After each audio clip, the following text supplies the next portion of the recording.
detalhamos da rã até aquele girino e assim por diante, e tal, até que finalmente se chega ao macaco, ao chimpanzé. E do chimpanzé, agora saltamos do chimpanzé ao humano, e nos perguntamos por quê.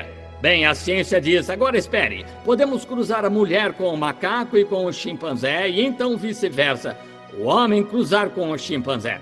Não funciona. Cruze-o com qualquer outro animal, não funciona. O sangue não se mistura. Considere o seu sangue. É um sangue completamente diferente. Completamente. Há algum sangue aqui no entremeio e não conseguem encontrar o animal. Oh, aleluia! Estou começando a me sentir religioso agora. Notem, por quê? Deus ocultou isto deles. Não há um osso na cobra que se pareça com um osso humano. Ele pôs isso tão distante que não poderia ser descoberta por homens inteligentes. E vou lhes mostrar de onde esse homem inteligente vem, onde está, por sinal. Vejam, ele não pode vir através disso. Tem de vir por revelação. Tu és o Cristo, o Filho do... Sobre esta pedra edificarei a minha igreja, e as portas do inferno não podem prevalecer contra ela. Revelação espiritual. Como Abel soube oferecer um cordeiro, ao invés de Caim que ofereceu os frutos do campo, foi-lhe revelado espiritualmente. Não se recebe isso por seminários, não se recebe isso através de denominações, recebe-se do céu. Agora observem a serpente. Esta serpente que foi primeiro, desenhamos um quadro dela agora. Era um sujeito enorme e estava entre o chimpanzé e o homem. E a serpente, o diabo, Lúcifer, sabia que aquele era o único sangue que se misturaria com este sangue humano. A única pessoa com quem ele poderia tratar. Ele não poderia tratar com o chimpanzé, esse sangue não se misturaria. Não poderia tratar com diversos outros. Não poderia tratar com uma ovelha, não poderia tratar com um cavalo. Ele não poderia tratar com nenhum animal. Ele deveria tratar com esta serpente. Vamos tomá-la agora e ver com que se parece.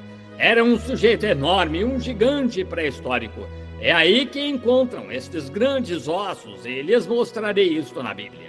Agora observem com atenção. Muito bem, este sujeito enorme, digamos que ele tinha 3 metros de altura, ombros enormes, parecia exatamente um homem. E seu sangue, após descer, coincidindo um animal com outro, pode-se cruzar animais, e continuou obtendo sangue mais elevado, forma de vida mais elevada, até chegar ao mundo do homem. Mas a última conexão aqui, no entremeio aqui, foi cortada. Quantos sabem que a ciência não consegue encontrar o elo que falta? Todos vocês sabem disso, porque aqui está ele, a serpente. Aqui estava ele, um sujeito enorme. E o diabo desce agora, ele diz, eu posso inspirar. Agora, quando você se põe a olhar para as mulheres e a conduta das mulheres, lembre-se, você está ungido pelo diabo e não é a sua própria esposa. Notem, agora o diabo desceu e entrou na serpente, e ele encontrou Eva no jardim do Éden, nua, e falou sobre o fruto no meio. O meio quer dizer centro e tal. Vocês entendem, numa congregação mista. E ele disse, agora é agradável, é bom aos olhos. E o que ele fez? Começou a acariciar Eva e viveu com ela como marido. E ela viu que era agradável, de modo que foi e disse a seu marido, mas ela já estava grávida de Satanás. E ela deu à luz seu primeiro filho, cujo nome foi Caim, o filho de Satanás. Agora você diz, isso está errado. Muito bem, vamos verificar se está errado ou não. E porém inimizade entre a tua semente e a semente da serpente. Que? A semente da serpente. Ela tinha uma semente, e ela tinha uma semente. E ele te ferirá a cabeça, e tu lhe ferirás o calcanhar. E ferir ali significa fazer propiciação. Agora, aí está a semente da serpente. Agora notem, aqui surgem estes 2 homens. Agora, esta serpente, quando se pôs ali de pé, este sujeito gigantesco se pôs ali de pé, ele foi culpado de cometer adultério com a esposa de Adão. Onde se encontra o pecado hoje, o que torna as coisas como estão hoje, Agora eu com certeza conseguem entender do que estou falando. E ali estava. E quando o fez, Deus disse, começou a chamar Eva e Adão, e ele disse, eu estava nu. E ele disse, quem te mostrou que estavas nu?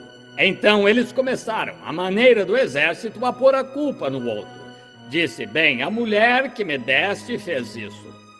Foi ela que me persuadiu. E ela disse, a serpente me deu uma maçã. Muito bem, pregador, caia em si. Ela disse, a serpente me enganou. Sabem o que enganar significa? Significa corrompida. O diabo nunca lhe deu uma maçã. A serpente me enganou. E então a maldição veio. Ele disse, porque ouviste a serpente em lugar do teu marido, tu tiraste vida do mundo, e irás multiplicar as tuas dores, e a tua conceição será para o teu marido, e assim por diante. E porquanto deste ouvidos à tua mulher, ao invés de a mim, eu te tirei do pó, a espécie mais elevada, ao pó tornarás. E serpente, porque fizeste isso, lança vai a tua perna, sobre o teu ventre andarás todos os dias da tua vida, e serás odiada, e comerás pó. Aí está esse elo perdido. Agora, aqui vem Caim, observemos as naturezas. Aqui vem Caim, o que ele é? É um astucioso negociante. Ele lavra os campos, esperto, inteligente, religioso, muito religioso. Observem seus atributos agora. Apenas me acompanhem por mais alguns minutos. Aqui vem ele sabe que é moral, ele quer ir à igreja, ele constrói uma igreja para si, faz uma oferta para si, traz um altar e tudo. Fez um altar, colocou suas flores nele, colocou o campo, os frutos do campo, ofereceu a Deus. Disse, aí está, Senhor, sei que comemos maçãs, foi o que causou isso.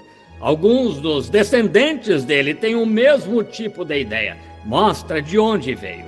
Trouxe suas maçãs do campo, colocou-as lá, disse, isto fará uma propiciação. Deus disse, não foram maçãs, mas por revelação espiritual, Abel soube que foi sangue. Assim ele trouxe um cordeiro, cortou sua garganta e ele morreu. E Deus disse, isso mesmo, foi o que causou isso, foi sangue. Você sabe de que sangue estou falando? Muito bem, foi sangue que causou isso. Agora observem. E então, quando Caim viu que seu irmão santo rolador foi aceito perante Deus, e que sinais e maravilhas estavam acontecendo lá, ele ficou com inveja dele.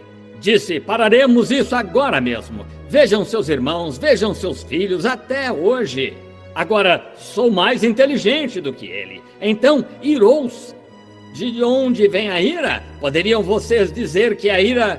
Ele matou seu irmão, ele era assassino. Poderiam chamar Deus de assassino?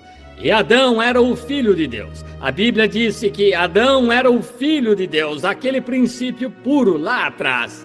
Adão era filho de Deus, e esse ciúme, inveja e tudo mais não poderiam vir daquela corrente pura. Tiveram de vir por outra parte. E vieram através de Satanás, que para começar era assassino. A Bíblia disse que ele era mentiroso e assassino para começar. E aí está, e ele matou seu irmão. E isso foi um tipo da morte de Cristo. Então, disso, naturalmente, ele levantou 7 para tomar o seu lugar. A morte, o sepultamento e a ressurreição de Cristo. E observem, então, aqui vêm os gigantes. Então, Caim foi para a terra de Nod. Se seu pai era um sujeito gigantesco, com quem Caim se pareceria? Com seu pai. E ele foi para a terra de Nod e tomou uma de suas irmãs. A única maneira que ele poderia fazer. Não havia mais mulheres que pudessem vir, exceto através de Eva. Afirmam que eles tiveram 70 filhos e filhas. Se não havia mulher, a Bíblia não registra mulheres quando nascem, só homens. E se não houvesse mais mulheres além de Eva, quando ela morresse, a raça humana cessaria de existir. Ela teve de ter filhas, e ele teve de casar com a própria irmã. Ele foi para a terra de Nódias e tomou sua esposa. E quando se casou lá com ela, foi lá onde encontraram aqueles enormes gigantes que eram filhos caídos de Deus.